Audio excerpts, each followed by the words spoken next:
Hello students, क्या हाल चाल है बेटा। उम्मीद करता हूँ कि सब बढ़िया से होंगे। और आज के इस लेक्चर के अंदर बेटा हम लोग बात करेंगे ये लेक्चर नंबर 3 है क्लास 11th के चैप्टर नंबर 15 का। और हम लोग इस लेक्चर के अंदर प्रश्नावली 15.2 15.2 का इंट्रोडक्शन करेंगे।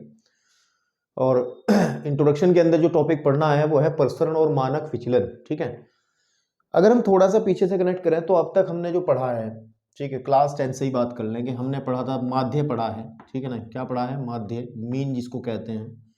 माध्यिका पढ़ा है, कैसे माध्यिका फाइंड आउट होती है, ठीक है ना। और उसके बाद में हमने बहुलक पढ़ा है, बहुलक पढ़ा है। इसको हम लोग कहते थे मीन, ठीक है ना।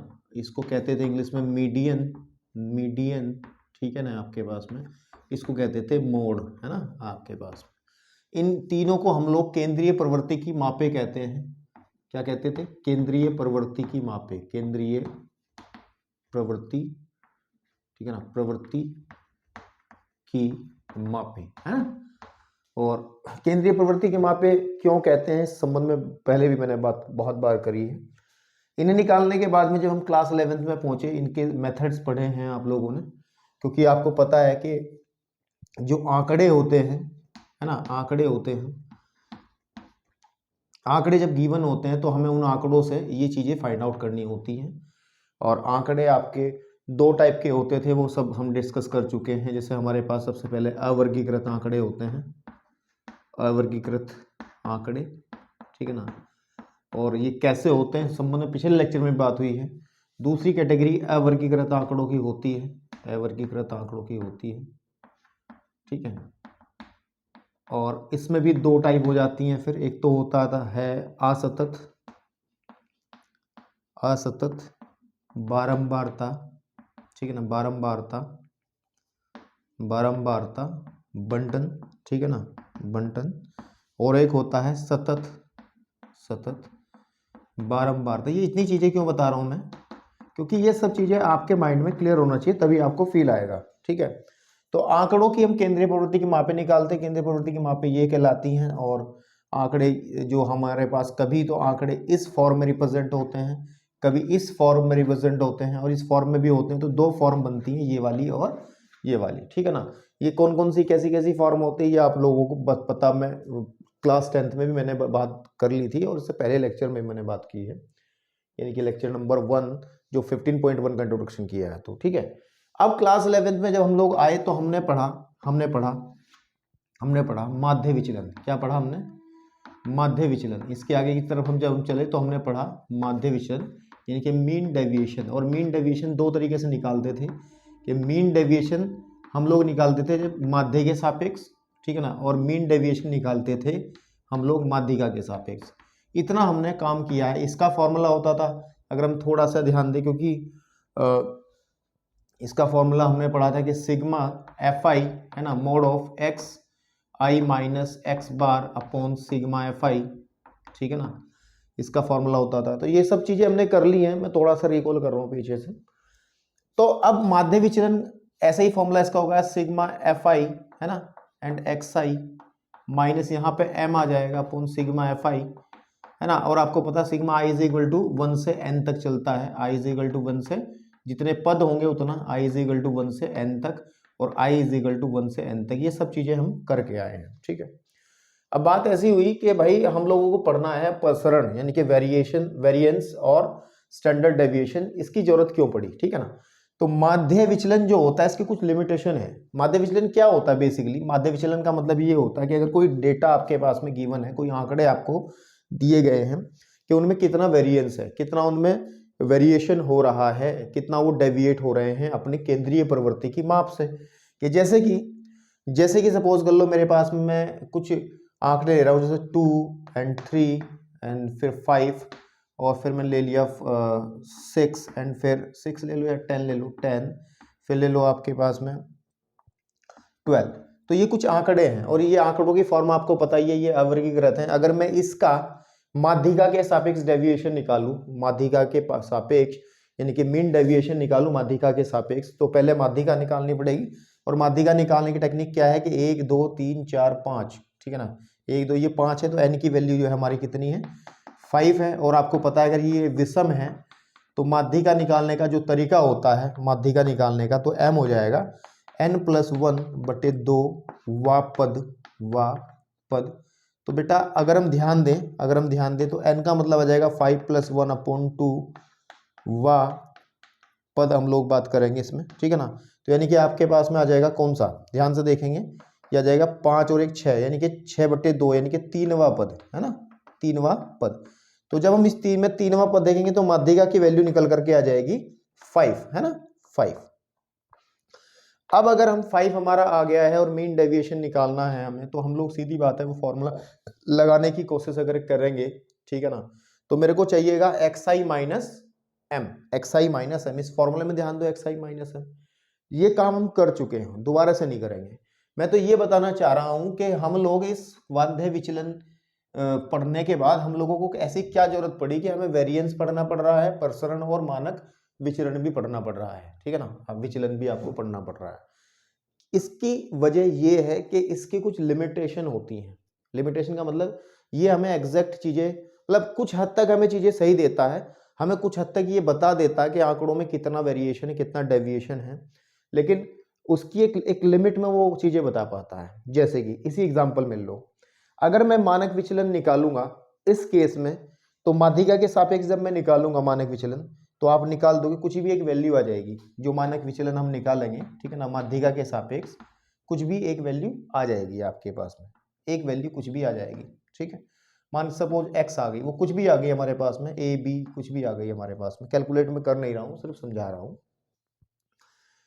तो लेकिन अगर मैं एक बात देखूं इसके अंदर एक बात देखूं, मैं क्या करता हूं, ये आगे के जो टर्म्स हैं इनको मैं अलग कर देता हूं। सपोज कर लो इसकी जगह तो आ गया 1000 और यहाँ पे आ गया आपका 1200, तब माध्यिका कितनी बनेगी, n इज इक्वल टू, तब भी 5 है, तब भी आप इस तरीके से देखेंगे तो तब भी आपका 3वां पद दिया गया, तब भी माध्यिका कितनी बनेगी 5। लेकिन देखो, सुनो मेरी बात ध्यान से, जो मैं बताना चाह रहा हूं, मैं ये बताना चाह रहा हूं आप लोगों को, देखो जो डेटा है ऊपर दिया गया है इसमें बहुत ज्यादा वेरिएशन है। देखो आप, बहुत ज्यादा वेरिएशन है। अभी जब हमने 10 और 12 लिया था इतना वेरिएशन नहीं था, लेकिन अब देखो 5 के सीधा बाद 1000 और 1200, लेकिन तब भी हमारा जो मीडियन है माध्यिका वो 5 ही आ रही है। तो जब हम डेविएशन निकालते हैं माध्यिका के सापेक्ष, तो ये चीज हमें एग्जैक्ट वैल्यू नहीं दे पाती, क्योंकि अगर हमारे पास वेरिएशन बहुत ज्यादा है तब भी हमारा आंसर एग्जैक्ट नहीं आता, क्योंकि देखो वेरिएंस ज्यादा होने के बावजूद भी 5 जो है माध्यिका बना हुआ है, जबकि ये ऐसा पॉसिबल नहीं है। क्या हम इस पूरे डेटा को, जो डेटा हमें गिवन है, ये वाला डेटा हमें गिवन है, क्या इस डेटा में ये 5 सेंट्रल टेंडेंसी हो जाएगी, यानी कि केंद्रीय प्रवृत्ति की माप हो जाएगी? क्या 5 एक ऐसी लाइन बन सकती है जिसके इर्द गिर्द ये सारे डाटा घूम सकते हैं? नहीं बन सकती, है ना, क्योंकि 5 को अगर देखा जाए और आगे की टर्म्स को देखा जाए, आगे जो ऑब्जर्वेशन लिखी हैं, तो इनमें बहुत ज्यादा वेरिएशन है। तो इसी वजह से ये जो फॉर्मूले हैं कुछ हद तक हम लोग छोटी एंट्रीज के लिए, छोटे वेरिएशन के लिए इसको इस्तेमाल में ले आते हैं, लेकिन बड़े वेरिएशन के लिए हमारा माध्य विचलन काम में नहीं आता, ठीक है। और अगर हम लोग माध्यिका के, चलो माध्यिका के साथ प्रॉब्लम है, अब आप बात करते हैं, अगर इसकी बात करें माध्य के सापेक्ष में क्या दिक्कत आती है। देखो मैं इसको रफ कर रहा हूं, माध्य के सापेक्ष में दिक्कत ये आती है क्योंकि जो फॉर्मूला है माध्य वाला, ठीक है ना, माध्य वाला जो फॉर्मूला है हमारे पास में, जो हम निकालते हैं कि माध्य विचलन माध्य के सापेक्ष निकालते हैं, तो उसका फॉर्मूला होता है sigma i is equal to 1 से लेके n तक आपके पास में f I and x i minus x bar upon sigma f i. ये तो फॉर्मूला होता है मेरे भाई, आई इज इक्वल टू 1 से लेके n तक। चेक कर लो ना एक बार देख लो, कोई दिक्कत नहीं है, क्योंकि हम सब यही हैं अभी, ठीक है ना, ये सब हम लोगों ने पढ़ा है, ठीक है ना, आपके पास में। इसको बस कुछ लोग n कह देते हैं, सो कोई फर्क नहीं पड़ता।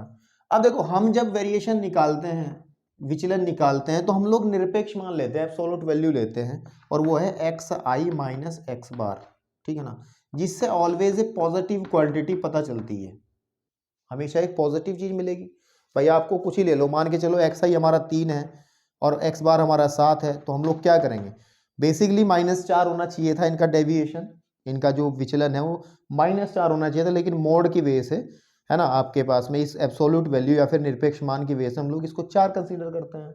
तो इस फॉर्मूले से हम डेविएशन तो निकाल लेते हैं, है ना, हम डेविएशन तो निकाल लेते हैं मेरे भाई, लेकिन हम लोग डेविएशन की यानी कि जो विचलन की है डायरेक्शन नहीं देख पाते कि डाटा जो हमें गिवन है वो किस तरफ डेविएट हो रहा है, नेगेटिव डायरेक्शन में ज़्यादा डेविएट हो रहा है या पॉजिटिव डायरेक्शन में ज़्यादा डेविएट हो रहा है। डेविएशन तो निकल आता है यानी कि आपके पास में विचलन तो निकल आता है, लेकिन विचलन की दिशा नहीं पता चलती कि किस तरफ ये विचलित हो रहा है, कि नीचे की तरफ ज़्यादा जा रहा है या ऊपर की तरफ ज़्यादा जा रहा है। तो इसकी लिमिटेशन है। तो इसलिए हम लोग इसके बारे में तो पढ़ने के बाद में हमें मजबूरी पड़ी कि हम लोग पढ़ेंगे प्रसरण और मानक विचलन। तो वीडियो को जरा पॉज करके जो चीज़ आपको लग रही है नोट करने लायक उसको नोट कर सकते हो, अदरवाइज मैं आगे बढ़ता हूं मेरे भाई। ठीक है, चलिए। तो अब आपको ज़्यादा कुछ सोचना नहीं है, सीधे फॉर्मूला बेस्ड क्वेश्चन है। ठीक है, वैसे बेसिक चीज़ मैंने आपको बता दी।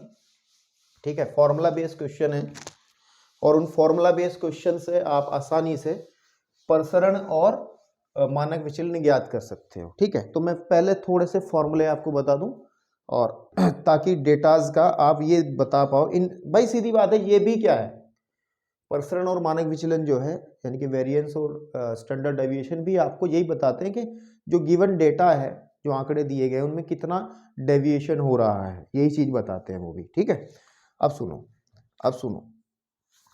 ठीक है मेरे भाई। तो अब हम अगर आगे की तरफ बढ़ते हैं तो ध्यान रखना है, आपको पता है आंकड़े हमारे पास में 3 टाइप से रिप्रेजेंट होते हैं। ठीक है ना, और 3 टाइप से रिप्रेजेंट होने पर अलग अलग फॉर्मूले आपके सामने बनते हैं। ठीक है, तो सबसे पहले हम लोग बात कर लेते हैं। ठीक है, सबसे पहले बात कर लेते हैं माध्य प्रसरण के बारे में। ठीक है, माध्य प्रसरण तो मैं यहाँ लिख देता हूँ, प्रसरण क्या हो या माध्य प्रसरण क्या हो, माध्य प्रसरण। ठीक है ना, प्रसरण ऐसे लिखा जाता है ना, हाँ प्रसरण। इंग्लिश में कहते हैं वेरिएंस, क्या कहते हैं, वेरिएंस, वेरिएंस। ठीक है बेटा, वेरिएंस। तो वेरिएंस को ऐसे शॉर्टकट में VAR, और किसका वेरिएंस देखते हैं हम, एक्स, वेरिएंस ऑफ एक्स, है ना। वेरिएंस ऑफ एक्स ही तो देखते हैं, जो टर्म्स होती है, जो डाटा होता है, एक्सआई तो बोलते हैं उनको। तो वेरिएंस ऑफ एक्स जब हम निकालते हैं तो उसको निकालने का तरीका होता है, उसका फॉर्मूला होता है, उस फॉर्मूले को लिखते हैं 1/n। ठीक है ना, 1/n sigma i is equal to 1 से लेके n तक and xi minus x bar का होल स्क्वायर। ठीक है ना, xi माइनस एक्स बार का होल स्क्वायर।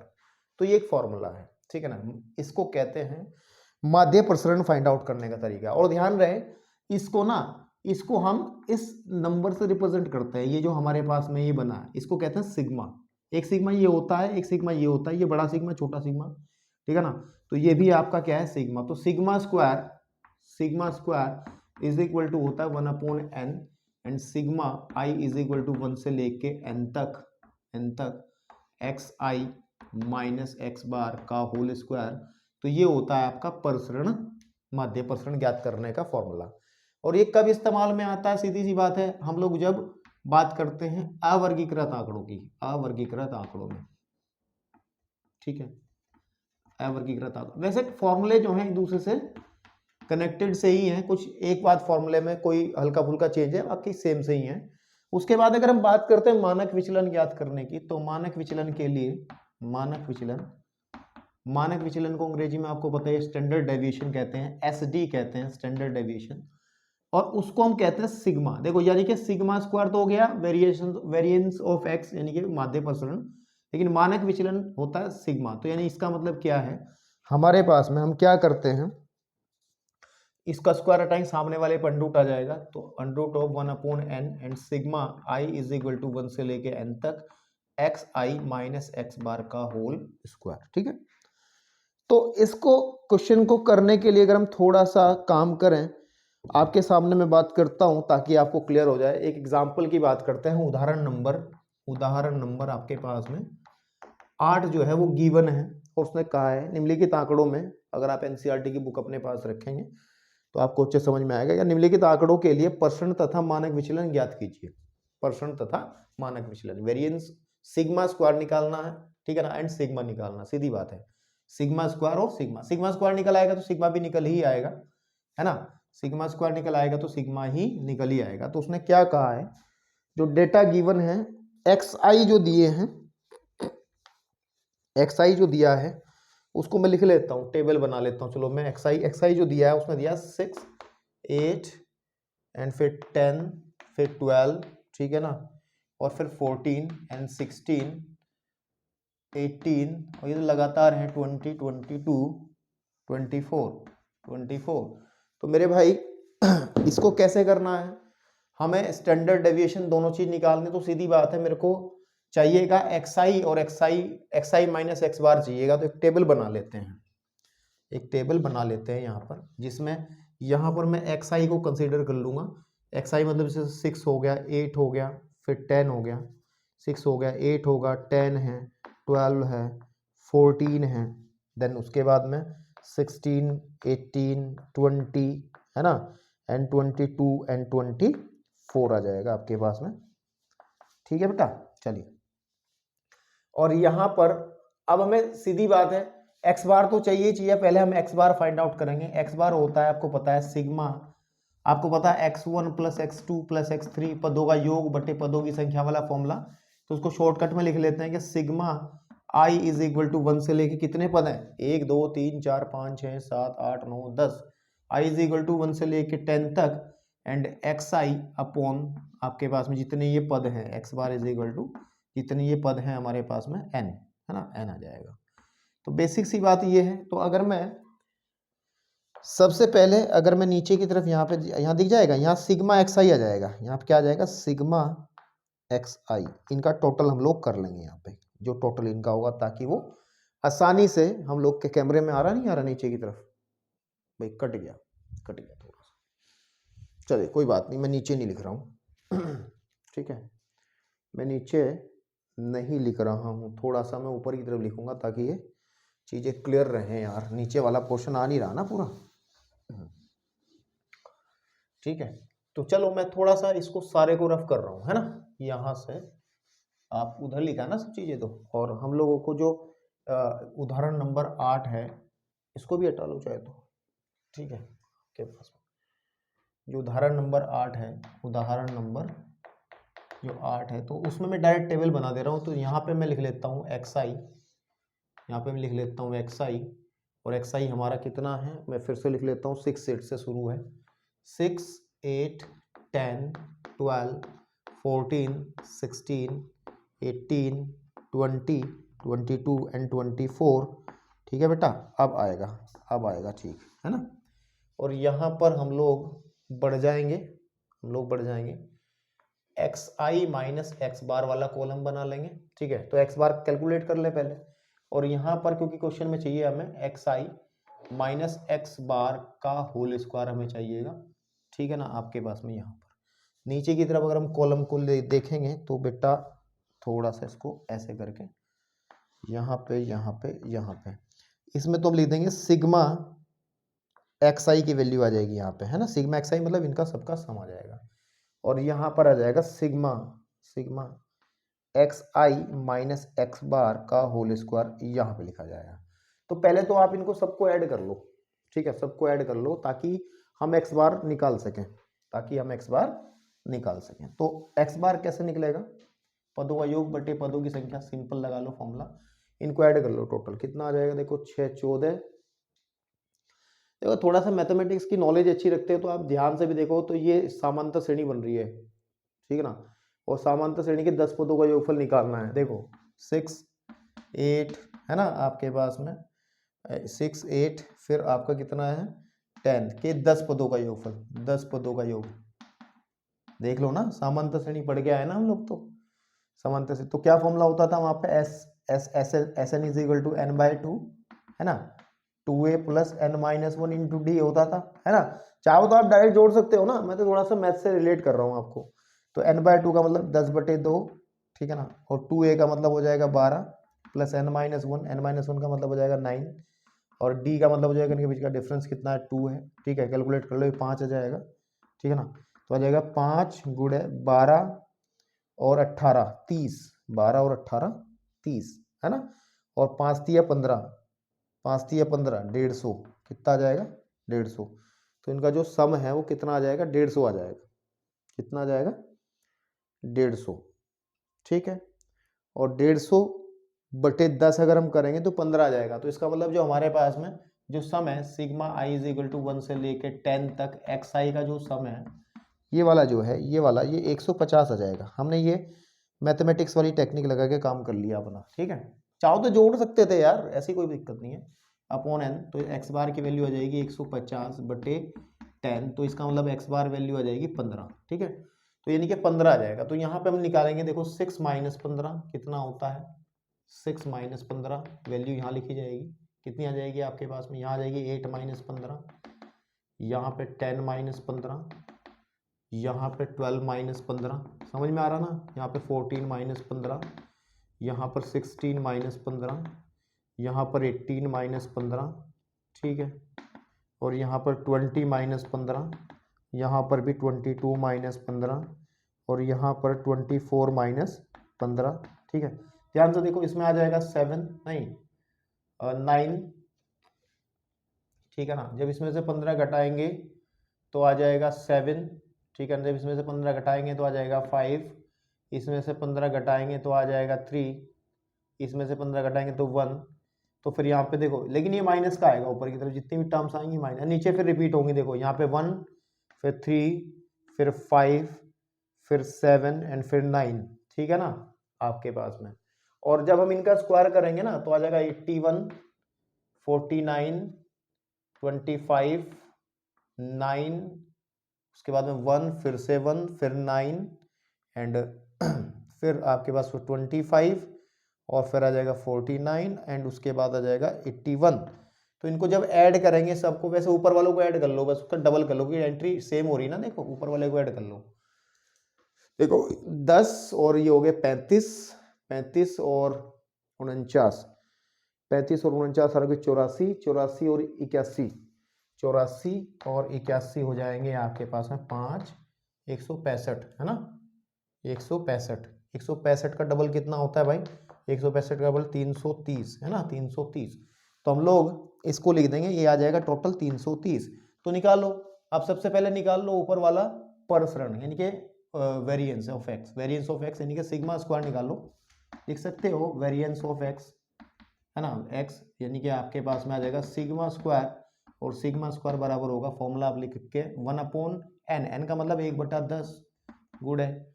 इसकी जो वैल्यू फाइंड आउट करी है आपने वो निकाली 330, 330 इससे से काटेंगे तो आ जाएगा 33।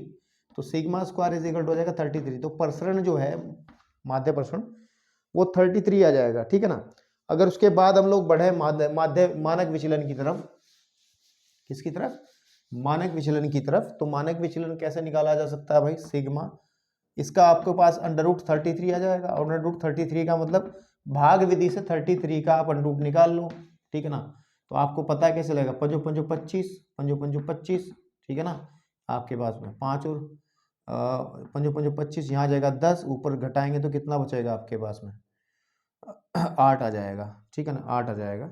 और ये लगभग इसको जब भाग विधि से आप करोगे तो 5.74 आ जाएगा। आप लोग ये क्लास 8 वाला काम कर लेना, 74 है ना आपके पास में, ये आपके पास में इसका परसरण आ जाएगा। तो मुझे लगता है आपको चीज समझ में आ गई होगी। ये फॉर्मूले हमने किन के लिए देखे हैं, जब आंकड़े हमारे वर्गीकृत होते हैं, तो ठीक है ना। तो अगर, लेकिन एक बात सुनो मेरी, इन्होंने देखो बदलती क्या चीज है, एक्स बार निकालने की टेक्निक बदल जाती है कई बार। इन्होंने जो लगाया है ना एक्स बार, में किताब में भी देख रहा था, बुक के अंदर अगर आप देखें तो एक्स बार इन्होंने निकाला जो है, एक्स बार जो निकाला है, एक्स बार निकाला है इन्होंने पद विचलन विधि से, पद विचलन विधि से, ठीक है ना, पद विचलन विधि से। और पद विचलन विधि में कहां पे अप्लाई होती है, जहां पर xi जो है रेगुलर इंटरवल के बाद आ रहे हो, xi रेगुलर इंटरवल के बाद आ रहे हो। देखो इंटरवल 6 8 2 का अंतर आ रहा ना इसमें, तो अगर रेगुलर इंटरवल पर हो, समांतर श्रेणी में हो, ये कह सकते हैं समांतर श्रेणी में हो, तो फिर आप पद विचलन विधि भी लगा करके x बार निकाल सकते हो। और उसके लिए फॉर्मूला आपको पता ही है कि x bar can be find out a plus के, है ना, a प्लस के sigma D upon F I D I होता है, लेकिन F I D I f आई यहाँ पे नहीं आएगा, एफ आई यहाँ पे नहीं आएगा क्योंकि हमारी फ्रीक्वेंसी डी ही नहीं है, upon n multiplied by h. और एच क्या होता है, एच होता है जो इनके बीच में डिफरेंस आ रहा है 2। तो इस केस में ए क्या होगा, कल्पित माध्य, इसके बीच में से कोई एक टर्म उठा लेंगे, 1 2 3 4 5 6 7 8 9 10, 10 में से बीचों बीच 1 2 3 4 5, इसमें से कोई एक टर्म ले लो, दोनों में से कोई एक, दोनों में से कोई एक ले लो, ठीक है ना। जैसे एक ले लो, वो तो हमारा ए हो जाएगा, तो सपोज कर लो ए इज इक्वल टू 14 ले लिया, है ना। फिर डी कैसे निकलता है, डी निकलता है आपके पास में, आपको पता ही है, x i minus A upon H करके डी निकलता है, ठीक है ना। तो इस फॉर्मूले से आप निकाल सकते हो। लेकिन मतलब मेन बात क्या है यार, मेन बात यह है कि एक्स बार आप कैसे भी निकालें, कोई दिक्कत नहीं है। अगर आपको पद विचलन से निकालना आता है तो पद विचलन से निकालो, जो कि क्लास 10th में सीखा था, ठीक है। अगर नहीं करना आपको ऐसे तो सिंपल कर दो, नो प्रॉब्लम, कोई दिक्कत नहीं है। तो आप लोग फटाफट फटाफट इस चीज को नोट करें, ठीक है ना। देन मैं आगे बढ़ता हूँ, फिर मैं अगले डेटाज के लिए फॉर्मूले कुछ बताता हूँ आपको। चलिए बेटा, अब हम लोग बात करेंगे वर्गीकृत आंकड़ों के लिए हम कैसे प्रसरण और मानक विचलन को फाइंड आउट करते हैं। क्योंकि वर्गीकृत आंकड़े जो होते हैं बेटा, वर्गीकृत जो आंकड़े होते हैं, ठीक है ना, वर्गीकृत आंकड़ों का रिप्रेजेंटेशन दो तरीकों से होता है, आपको पता ही है, कई बार बात कर चुका हूं। जैसे असतत, है ना, जैसे वो दे रखा बारंबारता बंटन, है ना आपके पास में। एक होता है सतत वाला, सतत वाला। तो पहले हम लोग असतत की बात करते हैं, और सही बात तो यह है, सतत वालों के लिए कुछ स्पेशल फॉर्मूले नहीं है। जो फॉर्मूले हमने असतत के लिए बताए हैं वही सतत के लिए, क्योंकि इस सतत को असतत बनाया जा सकता है, सतत को असतत बनाया जा सकता है, उसको मैं बताऊंगा कैसे, ठीक है। तो असतत वाले जो हमारे आंकड़े होते हैं किस फॉर्म में होते हैं, उसमें होता है एक्स आई लिखा होता है और फिर एक एफ आई लिखा होता है। इस तरीके से टेबल दी होती है, जैसे x1 हो गया, है ना, फिर x2 हो गया, x3 हो गया, x ऐसे चलते चलते xn हो गया। फिर यहाँ पे एक बारंबारता दी होगी, एफ आई का मतलब f1 हो गया, ठीक है आपके पास में, f2 हो गया, f3 हो गया, इस तरीके से fn हो जाएगा। तो इस तरीके की जो आंकड़े होते हैं वो आपको पता है कि वो असतत बारंबारता बटन यानी कि डिस्क्रीट फ्रीक्वेंसी डिस्ट्रीब्यूशन के अंदर आते हैं, अंग्रेजी में कहते हैं डिस्क्रीट फ्रीक्वेंसी डिस्ट्रीब्यूशन, है ना। तो मेरे भाई इस तरीके के क्वेश्चन को समझने के लिए हम लोग इसका फॉर्मूला अप्लाई करने के लिए क्वेश्चन ही उठा लेते हैं, और जो आपकी एक्सरसाइज का एग्जाम्पल नंबर 9 की बात करते हैं। किसकी बात करते हैं, एग्जाम्पल नंबर 9। तो देखो, अगर आप ध्यान दो तो आंकड़े उसमें दिए गए हैं एग्जाम्पल नंबर 9 में, उदाहरण नंबर 9 के अंदर, ठीक है। तो एक टेबल सी दी है उन्होंने, जो कि मैं भी बता रहा था आपको, ठीक है। और इस टेबल के अंदर ऊपर तो एक्स आई दिया है, ठीक है ना, ये एक्स आई दिए हैं, ऑब्जर्वेशंस दिए हैं, यहाँ फ्रीक्वेंसी यानी कि एफ आई दिया है। तो एक कितने हैं ये, 1 2 3 4 5 6 7, 1 2 3 4 5 6 7, ठीक है। तो जैसे कि 4 8 एंड 11 17, फिर 20, उसके बाद में 24, उसके बाद में 32, और बेटे आ जाएगा 3 5 9 5 4 3 और 1, 3 और 1, ठीक है ना। तो इस वाले केस की बात कर रहे हैं हम लोग। तो इसका हमें प्रसरण भी निकालना है, ठीक है ना, और उसका मानक विचलन भी निकालना है। तो फॉर्मूले पर थोड़ा ध्यान दें और उस हिसाब से टेबल बनाएंगे। तो टेबल के अंदर क्या होगा, टेबल के अंदर क्या होगा, पहला कॉलम हम लोग जो बनाएंगे उसके अंदर एक्स आई को कंसीडर करेंगे। एक्स आई क्या आ जाएगा, एक्स आई, एक्स आई जो है वह 4 8 11 देन 17 और फिर है 20, ठीक है, और फिर 24, ठीक है ना, और फिर है 32, फिर है 32।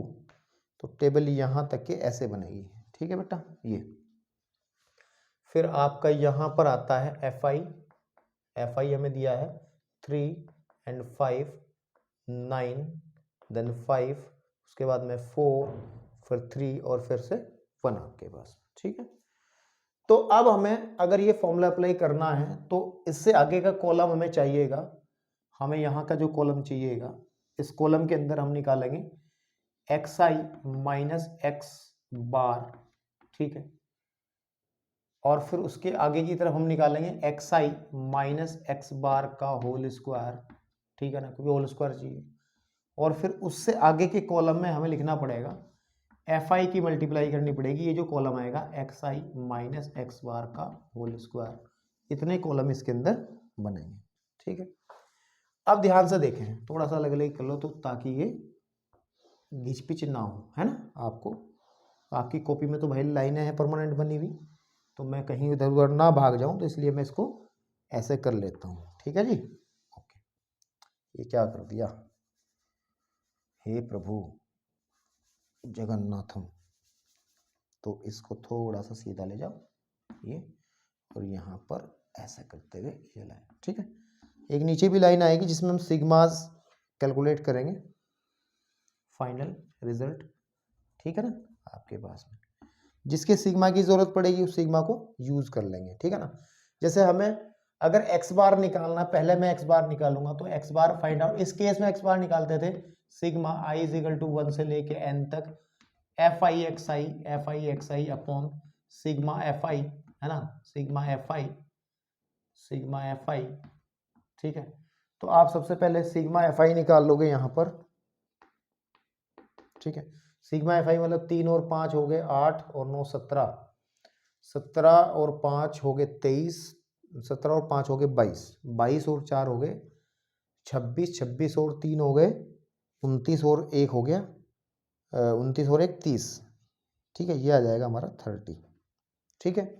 सिग्मा जो आपके पास में आएगा 30 आ जाएगा। अब निकालेंगे सबसे पहले, अरे नहीं एक कॉलम मिस कर दिया है हमने, हम एक कॉलम में चाहिएगा, चलो उसके 2 कॉलम बना लेते हैं यहाँ पर, ये तो बड़ा है काफ़ी, ठीक है। आपके पास में यहाँ पे हमें एफ आई एक्स आई भी तो चाहिएगा ना, तभी तो हम एक्स बार निकाल पाएंगे। तो गुणा करो, 4 तिया 12, 8 पंजे 40, 11 निन्मे 99, 17 पंजे 85, ठीक है ना। चौक ले लें जरा एक, 17 पंजे 85, ठीक है। 20 चौक 80 और 24 तिया 72, 3 चौक 12 का 2, हाँ, और 32 ही कम 32। तो यहाँ पर हम इसका जब सिग्मा निकालेंगे इसको कैलकुलेट करके, तो आ जाएगा 2 और 9 11 और 11 और 5 16, 16 और 2 18, 2 20 की 0 हासिल लगे 2, 5 और ये हो गए 14, 14 और 22, 22 30 और 7 37, 37 और 3 40, आपके पास में आ जाएगा 400। कितना आ जाएगा पूरा 400, 420 आएगा, ठीक है ना। कितना आएगा 420 आएगा, देख लो क्या है, क्योंकि यहाँ पे 2 हासिल लगे थे ना, तो वो भी तो आएगा ना 2 हासिल, तो 420 आएगा, ठीक है। तो एक्स बार जब निकालेंगे तो इट विल कम, ये आ जाएगा 420 बटे सिग्मा एफ आई की वैल्यू है 30, तो ये कट जाएगा इससे, और 3 3 ही कम 3, 3 चौक 12, तो एक्स बार की वैल्यू आ जाएगी 14। एक्स बार कितना आ जाएगा 14, आपका एक्स बार आ गया आपका 14। जब एक्स बार 14 आएगा तो यहाँ पे निकाल लेंगे हम एक्स आई माइनस एक्स बार, ठीक है। तो x i minus x bar का मतलब है इसमें से आप 14 घटा लो, इसमें 14 घटाएंगे तो माइनस का 10 आ जाएगा, इसमें से 14 घटाएंगे तो माइनस का 6, इसमें से 14 घटाएंगे तो माइनस का 3, इसमें से 14 घटाएंगे तो 3, इसमें से 14 घटाएंगे तो 6, इसमें से 14 घटाएंगे तो 10, और इसमें से 14 घटाएंगे तो आपके पास में कितना आ जाएगा, इसमें से 14 अगर घटा लेंगे तो 18, कितना आ जाएगा 18, ठीक है। हाँ 18 ही आएगा, इसमें आ जाएगा 18। यहाँ पर हम लोग इनका स्क्वायर करेंगे, जैसे ये तो आ जाएगा 100, इसका आ जाएगा 36, इसका आ जाएगा 9, ये भी 9, ये आपका फिर से 36 और फिर से ये 100, और ये 18 का स्क्वायर होता है 324, 324 आपके पास में, ठीक है। लेकिन अब हमें चाहिए इनकी मल्टीप्लाई, इनकी मल्टीप्लाई का मतलब है एफ आई और एक्स आई, तो आ जाएगा हमारे पास में 300, इसकी सी मल्टीप्लाई करेंगे तो 5 छंग 30 की 0, 5 छंग 30 की 0, और 5 दिया 15 और 3 15 और 3 18, ठीक है ना। 180, 36 बजे 180, नमा नमा नमोह नमा 81, ठीक है। फिर यहाँ पे 9 बजे 45, और यहाँ पे 4 36 चौक होता है 72 दूनी 144, ठीक है ना, 144, ठीक है। और फिर आ जाएगा 300, फिर से 300 और 18 एक कम 300 और 324, फिर इसका सम कर लेंगे ताकि हम लोग जब सिग्मा स्क्वायर निकालें तो आपको ये वाली चीज़ निकल आए, है ना।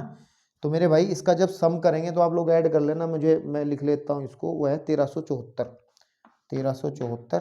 तो हम निकालें सिग्मा स्क्वायर, तो फॉर्मूला कितना है, फॉर्मूला है हमारे पास में 1374 ऊपर आ जाएगा, और बटे ये एन का मतलब जो एन होता है बेसिकली जो सिग्मा एफ आई तो होता है, ये n ही तो है 30/30। तो ये सिग्मा स्क्वायर की जो वैल्यू है इसको कैलकुलेट इन्होंने करा और डेसिमल में जब कैलकुलेट करेंगे तो 45.8 आ जाएगा। और सिग्मा की वैल्यू की तो आ गया हमारा परसेंट, तो परसेंट तो वेरिएंस आ गए तो। लेकिन अगर मानक विचलन निकालेंगे तो मेरे भाई कक्षा 8 का फिर गणित काम में आएगा। और भाग विधि से आप 45.8 का मान निकालोगे वर्गमूल, 45.8 का वर्गमूल भाग विधि से जब निकालोगे 36 और 7 तो 6 दशमलव कुछ आएगा, तो 6.77। इसको आप निकालना एग्जैक्ट करके। मैं यहाँ भाग विधि पढ़ाने लगूंगा तो मजा नहीं आएगा ना फिर। तो फिर 11th आने का क्या फायदा है, इसका आप भाग विधि से वर्गमूल निकालोगे। किससे? भाग विधि से वर्गमूल। तो ठीक है ना। तो बस कहने की बात यह है कि तरीके हैं करने के। हमें एक्स बार फाइंड आउट करने का तरीका ये है हमारे पास में, ठीक है ना। तो अब चलते हैं आगे की तरफ ताकि आगे और बढ़ा जा सके। और अगर हम आगे ध्यान दें तो ये तो असतत के लिए फॉर्मूले थे। दूसरा कंडीशन जो बनेगी हमारी वो बनेगी हमारी सतत बारंबारता बंटन के लिए, ठीक है ना, कॉन्टिन्यूअस फ्रीक्वेंसी डिस्ट्रीब्यूशन के लिए, बंटन के लिए कैसे हम लोग फाइंड आउट करते हैं। तो कोई चेंज नहीं होगा, फॉर्मूले सेम रहेंगे। सिग्मा स्क्वायर भी वही रहेगा, ठीक है ना, सिग्मा स्क्वायर भी वही रहेगा। Sigma i is equal to 1 से लेके n तक F I and x i minus x bar का होल स्क्वायर। एंड उसके बाद में सिग्मा भी वही रहेगा कि अंडर रूट हम लोग सिर्फ लिख देंगे इसमें 1/n and sigma i is equal to 1 से लेके n f I and x i minus x bar का होल स्क्वायर।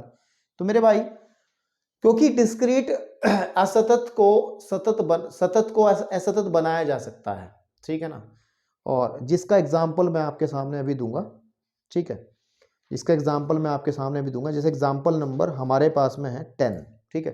जरा फटाफट वीडियो को पॉज करके इन क्वेश्चंस को आप जो मैंने किया है उसको नोट कर सकते हो। फिर मैं एग्जाम्पल नंबर 10 की तरफ आपका ध्यान केंद्रित करने का प्रयास करूंगा।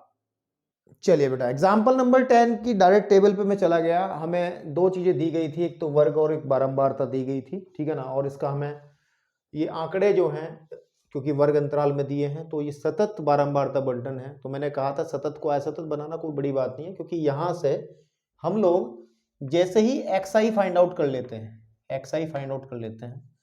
तो फिर इसको भूल जाते हैं। इसको भूल जाओ फिर, ठीक है ना, इसको भूल जाओ, इसको कोई मतलब नहीं रह गया फिर, क्योंकि फिर हमारे पास एक्स आई और एफ आई किस में होते हैं? असतत में होते हैं। तो आप वही फॉर्मूले सेम रिपीट कर सकते हो। तो देखिए, एक्स आई निकालने का तरीका, इनके बीच का एक टर्म होगी। जैसे 30 और इन दोनों को जोड़ेंगे तो 70 बट का आधा करेंगे तो 35, और इनका बीच का 45, इनके बीच का 55, और इनके बीच में आ जाएगा 65, और फिर आ जाएगा 75, फिर आ जाएगा 85 एंड देन उसके बाद 95। तो ये हमारा एक्स आई आ गया। और इसको अगर हम सम अप करें, एफ आई का सम भी चाहिए हम लोगों को, है ना। तो अगर मैं जोड़ूंगा 10 और ये हो गया 22 और 15 हो गया 33 और 8 33 और 8 हो गया 41 और नहीं कितना आ जाएगा, ये 50 हो जाएगा पूरा। कितना हो जाएगा? 50। ये टोटल आ जाएगा 50। अब हमें सबसे पहली बात तो एक्स बार निकालना है। क्या निकालना है? हमें एक्स बार निकालना है, ठीक है। तो मेरे भाई एक्स बार निकालने के लिए आपके पास फॉर्मूले कौन से होते हैं? एक्स बार का एक तो तरीका सीधी बात है कि sigma i is equal to 1 से लेके n f I x i upon sigma f i कर लो। यानी कहने की बात यह है कि इन दोनों की मल्टीप्लाई करके यहाँ पे लिख लो। आपके पास में कॉलम बना लेते हैं एफ आई एक्स आई वाला, ठीक है। लेकिन मुझे लग रहा है कि इसमें कैलकुलेशन वर्क बढ़ जाएगा थोड़ी सी। अगर एक्स आई जो है हमारी, ये एक्स आई अगर बड़ी हो तो फिर हम लोग वहां पे एक पद विचलन विधि का इस्तेमाल करते थे, जो 11th में अब तक किया नहीं मैंने एक भी क्वेश्चन में, तो मैं करता हूँ। तो हम लोग सिंपली जैसे एग्जांपल किया है इन्होंने, ऐसा ना करके थोड़ा सा एक्स बार निकालने के लिए हम लोग कल्पित माध्य विधि यानी कि पद विचलन विधि कहें तो उसको इस्तेमाल करते हैं।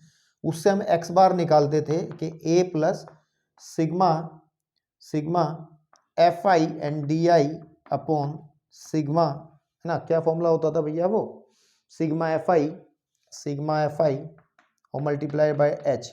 तो इनको फाइंड आउट कर लेते हैं। सबसे पहले तो हम डिफाइन कर लेते हैं कि ए होता था कल्पित माध्य, एज्यूम मीन। तो 1 2 3 4 5 6 7, तो 7 के बीचों बीच कौन सा पड़ रहा है भाई? 65। इसको हम ए कंसीडर कर लेते हैं, ठीक है।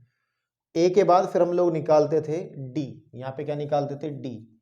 और डी जो निकलता था, डी आई जो निकलता था, बेसिकली डी आई जो होता था वो होता था x i minus A, x i minus ए, ठीक है। एक्स आई माइनस ए जो डी निकलता था वो कैसे निकलता था? एक्स आई माइनस ए, ठीक है। एक मिनट,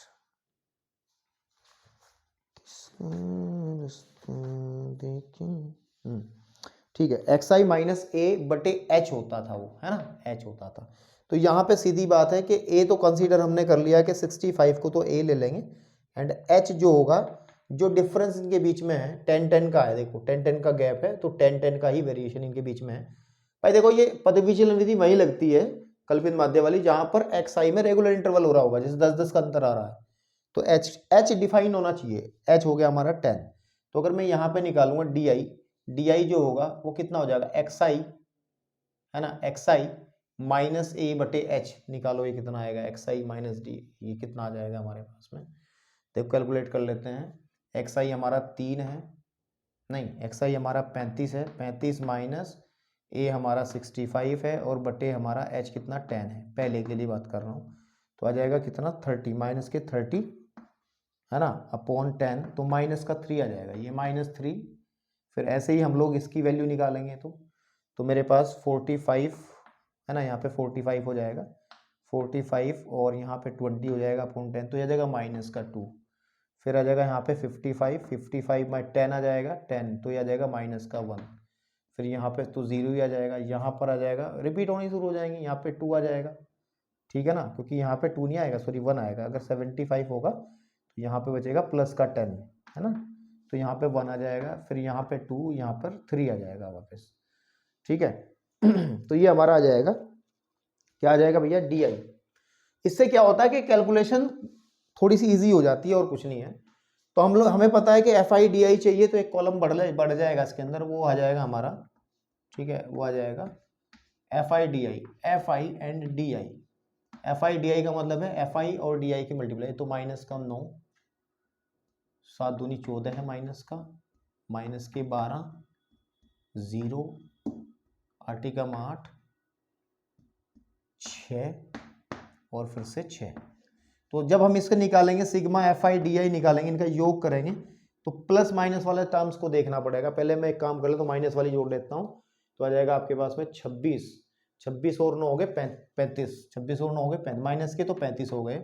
इधर देखो 12 और 8 20, प्लस के 20, तो प्लस के 20 हो गया, तो माइनस के 15 बचा, माइनस के 15, दिस इज -15, तो यानी कि ये आ गया -15। तो लगाओ बस फॉर्मूला, तो एक्स बार आ जाएगा हमारे पास में a plus 65 plus sigma f I D I है माइनस के 15 बटे 50 गुड़े एच का मतलब 10, तो यहाँ 0 से 0 कट जाएगा, और 5 या 15, तो 65 में से 3 घटा लो, तो हमारा जो एक्स बार है फाइनली वो आ जाएगा 62। एक्स बार जो आ जाएगा वो आ जाएगा 62। एक्स बार कितना आ जाएगा भैया? 62। चेक कर लो। एग्जाम्पल नंबर हम लोग 10 कर रहे थे ना, हाँ 62। इन्होंने वैसे निकाला है सिंपल टेक्निक से, प्रत्यक्ष विधि से, तो लेकिन मैं कल्पित माध्य से निकाला, तो आप लोग समझ सकते हैं। तो एक्स बार मेरा आ गया ये। जैसे ही एक्स बार आता है तो फिर हम लोग प्रसरण और मानक विचलन ज्ञात करने के लिए आगे बढ़ते हैं। और जब आगे बढ़ेंगे तो क्या मिलेगा हमें, क्या क्या चाहिएगा हमें यहाँ चाहिएगा एक्स आई माइनस एक्स बार, ठीक है, और फिर यहाँ चाहिएगा x i minus x bar का होल स्क्वायर नेक्स्ट कॉलम के अंदर, ठीक है, आपके पास में नेक्स्ट कॉलम के अंदर। और उसके आगे की तरफ भी हमें चाहिएगा एफ आई इंटू, इसकी मल्टीप्लाई करनी पड़ेगी एफ आई के साथ, पहले इनको निकालो बाद में देखते हैं। एक्स आई माइनस एक्स बार, तो 35 में से आप घटा लो 62, है ना, 35 में से 62 घटाएंगे, 35 माइनस 62 यहाँ आ जाएगा, 45 माइनस 62 यहाँ आ जाएगा, 55 माइनस 62 यहाँ आ जाएगा और यहाँ फिर 65 माइनस 62 यहाँ आ जाएगा, 75 माइनस 62 यहाँ आ जाएगा, 85 माइनस 62 यहाँ आ जाएगा और 95 माइनस 62 यहाँ आ जाएगा। तो जब इसको निकालेंगे हम लोग, कैलकुलेट करेंगे, तो कोई बड़ी बात नहीं, बहुत आसानी से ये आ जाएगा हमारे पास में। कितना कैलकुलेट हो जाएगा भाई, 35 में से जब 62 घटाते हैं, ठीक है ना, 35 में से जब 62 घटाएंगे तो कितना आएगा, ठीक है ना, 12 में 7 आ जाएगा, ठीक है, और यहाँ पे बचेगा 1 2 27, तो यहाँ आ जाएगा 27 और यहाँ पे 45 में से जब 62 घटाएंगे तो ये माइनस का 27 आएगा। 45 में से 62 घटाएंगे तो 15 और 2 हो गए 17, माइनस का 17, और जब ये घटाएंगे तो 5 और 2 हो जाएंगे माइनस के 7, और जब इसे घटाएंगे तो आ जाएगा 3, इसको घटाएंगे तो आ जाएगा आपके पास में 5 और 8 15, ठीक है, 5 और 8 15, नहीं 5 और 8 15 कहाँ होते हैं, 5 और 8 होते हैं 13, ठीक है, और 85 में से जब घटाएंगे तो आ जाएगा 3 23, इसमें आ जाएगा 3 33, ठीक है, 33 आपके पास, ठीक है। तो अगर हम इनका स्क्वायर करें तो 27 का स्क्वायर क्या होता है भाई, 27 का स्क्वायर क्या होता है, 27 मल्टीप्लाइड 7 7 49 का 9 हासिल लेके 4 7 दूनी 14 और 4, 14 और 4 कितने होते हैं भाई 18, फिर काटी, फिर 2 से 14, 1 और 2 दूनी 4 और 1 5, तो आ जाएगा आपके पास में 927 279 सॉरी 7 to 9, इसका होता है 289, इसका होता है 49, इसका होता है 9, इसका होता है 169, 23 का क्या होता है भाई, 23 की मल्टीप्लाई कर लो 9 and 6, देन 6 and 4, 6 and 4, तो 925 529 ये आ जाएगा, और अगर ये 529 आया, 33 का स्क्वायर हो जाएगा हमारे पास में 1029, 1089, थोड़ा किताबों का सहारा ले लें। तो अगला एक कॉलम बनेगा इसके अंदर, और वो कॉलम बनेगा, देखो फॉर्मूले तो आज सेम ही थे, तो मैं ये कॉलम हटा दे रहा हूँ, थोड़ा सा फॉर्मूले दोबारा लिख दें, कोई दिक्कत नहीं है, ठीक है आपके पास में। तो यहाँ पर हमारा जो कॉलम बनेगा नेक्स्ट वाला, वो बन जाएगा कितना, वो मेरे भाई बन जाएगा fi and xi minus x बार का होल स्क्वायर, यानी कि इसकी मल्टीप्लाई हमें इससे करनी पड़ेगी, ठीक है। तो इनकी मल्टीप्लाई जब हम करेंगे तो मैं किताब का सहारा लेकर के काम कर सकता हूँ ना, ठीक है। तो आप समझ रहे हो ना क्या करना है, इस fi की मल्टीप्लाई करनी है इसके साथ में, जब इसकी में मल्टीप्लाई करेंगे तो थोड़ा सा जल्दी करने के चक्कर में ये आ जाएगा 2189, और फिर 20 23 और 588, फिर आ जाएगा 135, और ये आ जाएगा 1352। कोई भी कैलकुलेटर का यूज ना करे बेटा, नहीं तो मामला बेकार, नहीं बद से बेकार हो जाएगा आपके लिए, आपका दिमाग चलना बंद हो जाएगा। इसका जब सम करेंगे तो आ जाएगा 1,50,000, ठीक है।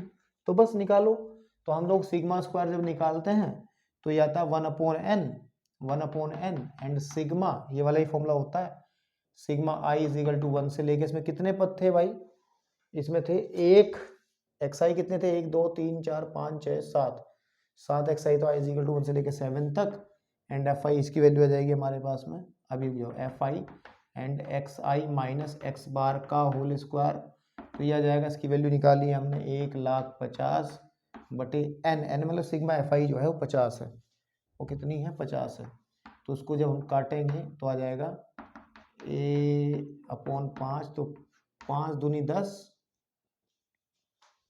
0 और 5 एकम 5, 1 0 और आ जाएगी 2001, तो इसका प्रसरण जो होगा वो आ जाएगा 201, सॉरी कितना आ जाएगा 201, कितना आ जाएगा भैया 201, ठीक तो है 201 ही तो आएगा 201, ठीक है, ये कितना आएगा 201, तो सिग्मा स्क्वायर आ जाएगा 201, और अगर हम मानक विचलन निकालेंगे तो सिग्मा यानी कि अंडर रूट ऑफ 201, फिर भाग विधि काम में आएगी, तो सिग्मा का स्क्वायर इसकी वैल्यू लगभग आ जाएगी 14.18, है ना आपके पास में।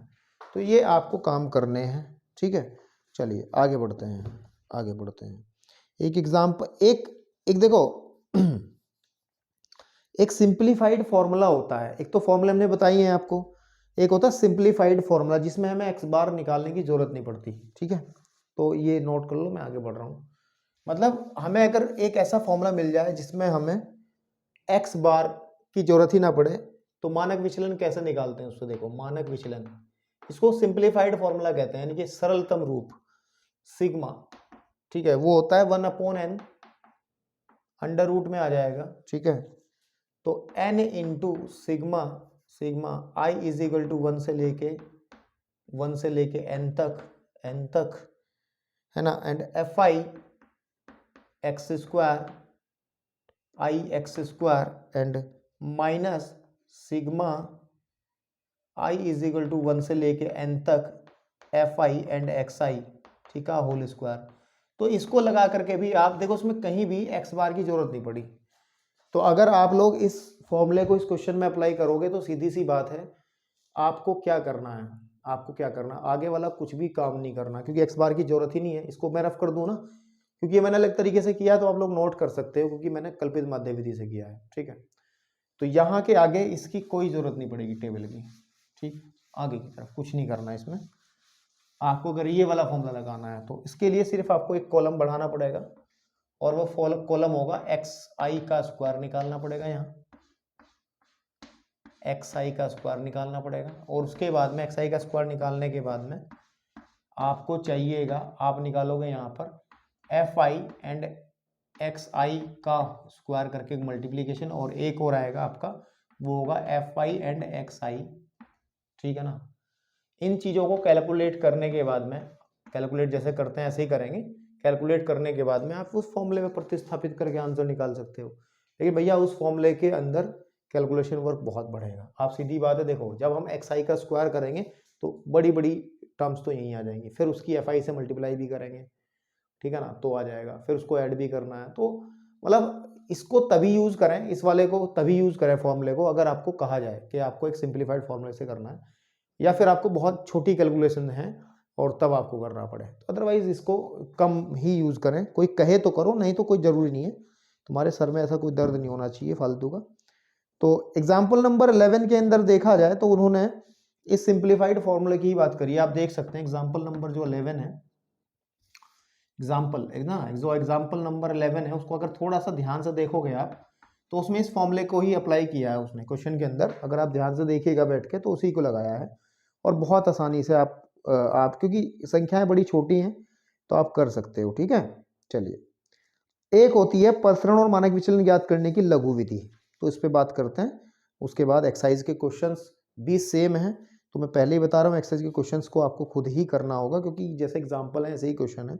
समय ज़्यादा खराब मैं करना नहीं चाहता, मुझे आगे के चैप्टर्स भी करने हैं और 12th का सिलेबस स्टार्ट करना है, इसलिए मैं इसको इंट्रोडक्शन दे करके ही निपटा दूंगा इसको, ठीक है। तो जैसे हम लोग बात करते हैं अब, ठीक है, वीडियो को पॉज करके नोट कर लो, मैं आगे बढ़ता हूँ फिर, ठीक भैया, ओके। चले बेटा, तो अब हम लोगों के पास में एक फॉर्मूला और है प्रसरण या फिर मानक विचलन ज्ञात करने का, और वो है, इसको हम लोग लघु विधि भी कहते हैं, इसको कहते हैं शॉर्टकट मेथड, लघु विधि है ये। कौन सी विधि है? लघु विधि, लघु विधि, ठीक है, शॉर्टकट मेथड। तो एग्जांपल नंबर 12 में हमें एक दिया है कॉन्टिन्यूअस फ्रीक्वेंसी डिस्ट्रीब्यूशन, यानी कि सतत 12 मार्ता बटन में एक डेटा दिया है, और जिसका हमें प्रसरण और मानक विचलन निकालना है। इसमें तीन चीजें निकालनी, माध्य निकालना है आपको, ठीक है, क्या निकालना है? माध्य निकालना है, एक्स बार निकालना है, ठीक है। अगर आप ध्यान दें, फिर आपको सिग्मा स्क्वायर निकालना है, एक्स बार आप सिंपली निकालोगे, एक्स बार, ठीक है ना, एक्स बार फाइंड आउट करना है, सिग्मा स्क्वायर फाइंड आउट करना है, ठीक है ना, एंड उसके बाद में आप सिग्मा फाइंड आउट करोगे। तो मेरे भाई एक्स बार तो आप निकाल ही सकते हो, एक्स बार निकालने की टेक्निक तो आपने 10वीं में भी सीखी है। डेटा दिया है, चाहे तो आप लघु विधि से कर लें, चाहे आप किसी से भी कर लें, ठीक है ना, तो उससे हमें फर्क पड़ने वाला नहीं है, लेकिन निकल आएगा। देखो इसमें क्या है, इस विधि के अंदर जो फॉर्मूला है कि x का वेरिएंस, यानी कि प्रसरण x का प्रसरण जब निकालते हैं तो h/n, n into sigma i equal to 1 से लेके n तक f i y i का square minus sigma i equal to 1 से एन तक एफ आई वाई आई का होल स्क्वायर। तो इसमें चीज़ें जो है उसको समझो। एच क्या है? एच तो क्लास इंटरवल है कि कितना इंटरवल इनके बीच में है, कि जैसे गैप 10-10 का रहा तो एच की वैल्यू तो 10 हो जाएगी। तो सीधी बात है, एच इज इक्वल टू तो आ जाएगा 10, एच इज इक्वल टू हो जाएगा 10। और उसके बाद में हमारे पास में एफ आई आपको दिया है, वाई आई निकालना पड़ेगा। वाई आई क्या है? वाई आई निकालने की टेक्निक ये है, x i minus A upon है, जैसे वहाँ डी आई निकालते थे कल्पित माध्यम में, वही काम है। बाकी और कुछ इसमें जानकारी लेने वाली चीज़ नहीं है। तो सबसे पहले हम लोग निकाल लेते हैं एक्स आई। क्या निकाल लेते हैं? एक्स आई। एक्स आई का मतलब इनका मध्य बिंदु 30 और इसका बीच का आ जाएगा 35, फिर आ जाएगा 45, और फिर आ जाएगा 55, फिर आ जाएगा आपका कितना 65, और ये आ जाएगा 75, और ये आ जाएगा 85, और ये आ जाएगा 95। ठीक है, ये तो क्वेश्चन पीछे भी कराया शायद मैंने, अगर ध्यान दे, 3 7 12 15। हाँ, ये 10वां सौ क्वेश्चन ही तो है, ये 10वां क्वेश्चन ही तो है। तो 10वें क्वेश्चन में हमने 10वें क्वेश्चन को रिपीट कर दिया इन्होंने, तो वहीं बता देता मैं उस चीज़ को। तो वैसे चलिए कोई बात नहीं, जब मिल गया तो मिल गया, तो चलिए ठीक है। तो निकाल लिया। उसके बाद में हम निकालेंगे वाई आई। यहाँ पर क्या निकालेंगे? वाई आई। और वाई आई निकालने का जो तरीका है, it is x i minus जो ए है, माइनस ए अपॉन आपको एच करना रहेगा। अब देखो उसको करने का तरीका देखो, ध्यान से देखना है इसको बहुत आसानी से। पहले ए डिफाइन कर लो। वो एक ए जो आता है इसमें से कल्पित माध्य आता है, कोई एक बीच की टर्म, 1 2 3 4 5 6 7, तो यानी कि 65। इसको हम कैपिटल ए कह देंगे, इसको हम कैपिटल ए कह देंगे, ठीक है ना? ओके, कैपिटल ए कह देंगे। तो जब इसको कैपिटल ए कहेंगे तो यहाँ पर जब हम कैलकुलेट करेंगे 35 में से, है ना, मैंने किया था अभी, 35 में से 65 को माइनस करेंगे और डिवाइड करेंगे आप 10 से, तो I think you will get minus का 3, है ना, माइनस का 3, दिस इज -3। जब इसमें से निकालेंगे तो माइनस का 2, यहाँ माइनस का 1, यहाँ पे 0, फिर यहाँ पे आ जाएगा 1 and there is 2 and there is 3। ये आपके पास में सब चीज़ें आएंगी, ठीक है। और इतना आने के बाद में हमारा ये वाई आई आया। वाई आई ये हम लोगों ने आया, तो यहाँ पे लिख लेंगे वाई आई का स्क्वायर, क्योंकि वाई आई का स्क्वायर भी चाहिए क्वेश्चन के अंदर, वाई आई का स्क्वायर, ठीक है जी। और वाई आई का स्क्वायर हो जाएगा, यहाँ पे 9 आ जाएगा, यहाँ 4, यहाँ 1, फिर यहाँ 0, फिर यहाँ 1, फिर यहाँ 4, यहाँ 9। उसके बाद में हमारे पास में क्या होगा? उसके बाद में हमारे पास में यहाँ पे निकालेंगे, क्योंकि फॉर्मूले में चाहिए हमें f I and x i, f I and y i, है ना। और साथ ही साथ हमें फॉर्मूले के अंदर चाहिए एफ आई एंड वाई आई का स्क्वायर, ठीक है। तो यानी कि एफ आई वाई आई का मतलब हो जाएगा, इनकी मल्टीप्लाई कर लो, इसकी और इसकी माइनस का 9, ठीक है। फिर इसकी करेंगे माइनस की 14, फिर इसकी मल्टीप्लाई करेंगे 12, इसकी मल्टीप्लाई करेंगे, ठीक जा रहा हूँ मैं, 0, इसकी मल्टीप्लाई करेंगे 8, इसकी मल्टीप्लाई करेंगे तो 12, और 9 दूनी 18, ठीक है ना। अब इनको ऐड भी करना रहेगा, क्योंकि सिग्मा भी इनके निकालने हैं हमें, है ना। इसको जब ऐड कर लेंगे तो मैं डायरेक्टली यूज कर सकता हूँ, ये आ जाएगा -15, -15।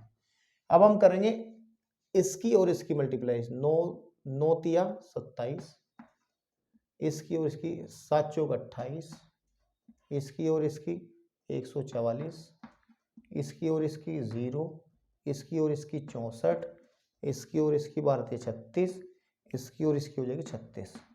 तो जब इसको ऐड करेंगे ना बेटा, तो ये आ जाएगा 105, है ना। 27 28 144 क्यों आएगा? हम लोग जब इसकी इसमें करेंगे गुना, अरे ये तो, एक मिनट,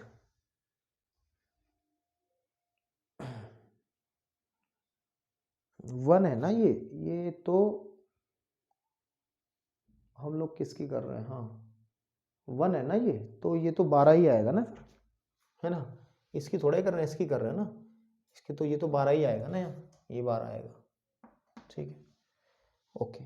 फिर नीचे ठीक है, यहाँ पे 15 आएगा फिर सब, और देखो फिर यहाँ पे आ जाएगा, ये यहाँ पे 0 आ गया, फिर आ जाएगा 8, ठीक है, और फिर आ जाएगा हाँ 12, ठीक है आपके पास में। गलती कर दी मैंने यार करते हुए क्वेश्चन को ना। हाँ, FI DI में यही पूरी गलती हो गई यार, गुना करते समय गलती कर दी भाई। ठीक है, ऐसा नहीं होता। देखिए FI YI का मतलब है कि इसकी और इसकी 9 या 27, ठीक है, वो भी माइनस का, फिर आ जाएगा 7 चौक 28, ठीक है, 7 चौक 18 यार इसकी करनी है मेरे भाई, 7 दूनी 14, फिर इसकी इसमें करेंगे -12, और फिर इसकी इसमें करेंगे तो 0, फिर इसकी इसमें करेंगे तो 8, इसकी इसमें करेंगे तो 6, इसकी इसमें करेंगे तो फिर से 6, तब आएगा ये 15। और अब जब इसकी मल्टीप्लाई करेंगे यानी कि वाई स्क्वायर की, यानी कि इसकी और फिर इसकी 9 या 27, ठीक है, चौक 28 नहीं 7 चौक 28, 12 एकम 12, 0 अठवटी 64, नहीं यार, फिर दिमाग का सॉफ्टवेयर डाउनलोड गड़बड़ कर रहा है। 7 चौक 28, 12 एकम 12, ठीक है, 0 0 0, फिर यह है 8 एकम 8, 8 एकम 8, और 4 तिया 12, और फिर उसके बाद में 9 दूनी 18, और जब इसको ऐड करेंगे तो ये आ जाएगा 105। कितना आ जाएगा? 105। तो बस अब मेरे भाई इसमें फॉर्मूले में रख दो, फॉर्मूले में रख दो। तो फॉर्मूले में इसको जब फॉर्मूले में रखेंगे तो हम लोग क्या पाएंगे, एच तो हमारा 10 है अपॉन कैपिटल N, इसको ऐड कर लो, ये N आ जाएगा, इसको ऐड कर लेंगे तो 10, और ये टोटल जो हमारा है ये 50 है। कितना है? 50 है। तो जब इसे लिखेंगे यहाँ पे 50 आ जाएगा, और अंडर रूट ऑफ आ जाएगा आपके पास में 50 गुणे इसकी वैल्यू निकालो, इसकी वैल्यू निकाल रखी है 105, 105 माइनस इसकी वैल्यू निकाल रखी है आपने 15, और -15 का होल स्क्वायर, ठीक है, तो आ जाएगा, इसे कट जाएगा इससे, तो 1/5 और अंडर रूट में चलता रहेगा 50 गुणे 105 माइनस आ जाएगा आपके पास में 225। तो जब इसको सॉल्व करोगे तो आपको जो वैल्यू मिलेगी सिग्मा स्क्वायर की, बेटा वो आप सॉल्व करने के बाद में आपको मिलेगी 201। कितनी मिलेगी? 201। पहले भी हमने 201 ही निकाला था, और फिर अगर हम सिग्मा निकालेंगे तो अंडर रूट ऑफ 201 यानी कि सिग्मा 14.77 आपका मानक विचलन आ जाएगा, ठीक है, 18, सॉरी यहाँ पे कितना आ जाएगा? 18। तो बेटे क्वेश्चन भी एक्सरसाइज के सारे ऐसे ही हैं, कोई भी क्वेश्चन अजीब सा नहीं है। एग्जाम क्वेश्चन नंबर 3 है, थोड़ा सा उसमें दम लगाना है, बाकी सारे सवाल आसान है, ठीक है। चलिए अब हम बढ़ेंगे नेक्स्ट एक्सरसाइज के इंट्रोडक्शन की तरफ।